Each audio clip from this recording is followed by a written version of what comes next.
Hello guys, আসসালামু আলাইকুম।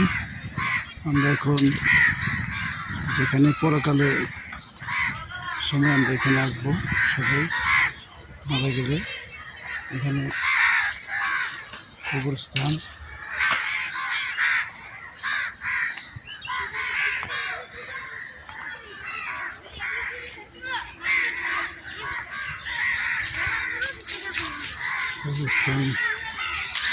দেখেন এখানে সবাইকে আল্লাহ তাআলা সবাইকে জান্নাতবাসী করুক।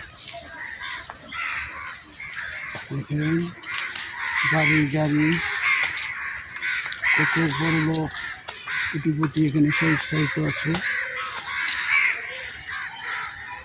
এখানে কেউ কারো নয়, ঈমান আর আমলের জন্য এখানে প্রস্তুত। যার ঈমান আমল ভালো থাকবে সেই পরকালে জান্নাত গ্রহণ করবে। সেই সবাই তার জন্য আমরা ঈমানের আমলের কাজ করব। আল্লাহ তাআলা সবাইকে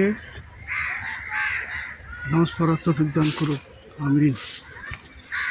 এখানে যারা সাহিত্য আছে আল্লাহ তাআলা তাদেরকে ক্ষমা করে আল্লাহ তুমি জান্নাতবাসী করে দিও।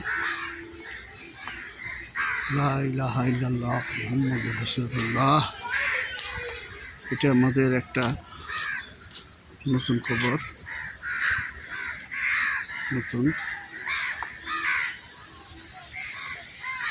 কবর ভেঙে গেছে কবর।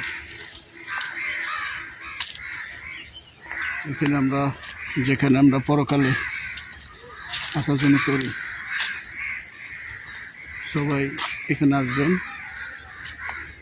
সেই জন্য আমাদের ভালো কাজ করতে হবে দুনিয়া থেকে। আর যাদের মা বাবা এখানে চলে গেছে আল্লাহ তাদেরকে ক্ষমা করে আল্লাহ তুমি জান্নাতবাসী করে দেবে। দেখেন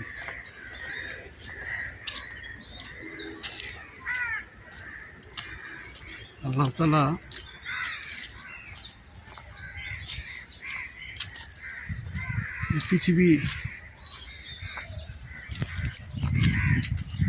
পৃথিবীটা কিছু সময়ের জন্য, আর আমরা যেখানে আসব সেটা পরকালের জন্য, সারা জীবন সারা বছর জনম জনম থাকার জন্য এখানে আসবো।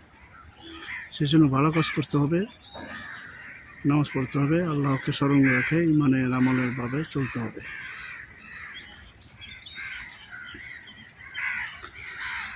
আল্লাহ তাআলা সবাইকে ভালো কাজ করার তৌফিক দান করুক, আমিন।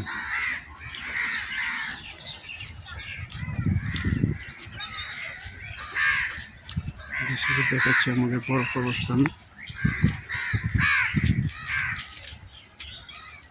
সবাই ভালো থাকবেন। আসসালামু আলাইকুম। সবাইকে ভালো কাজ করার তৌফিক দান করুন, আমিন।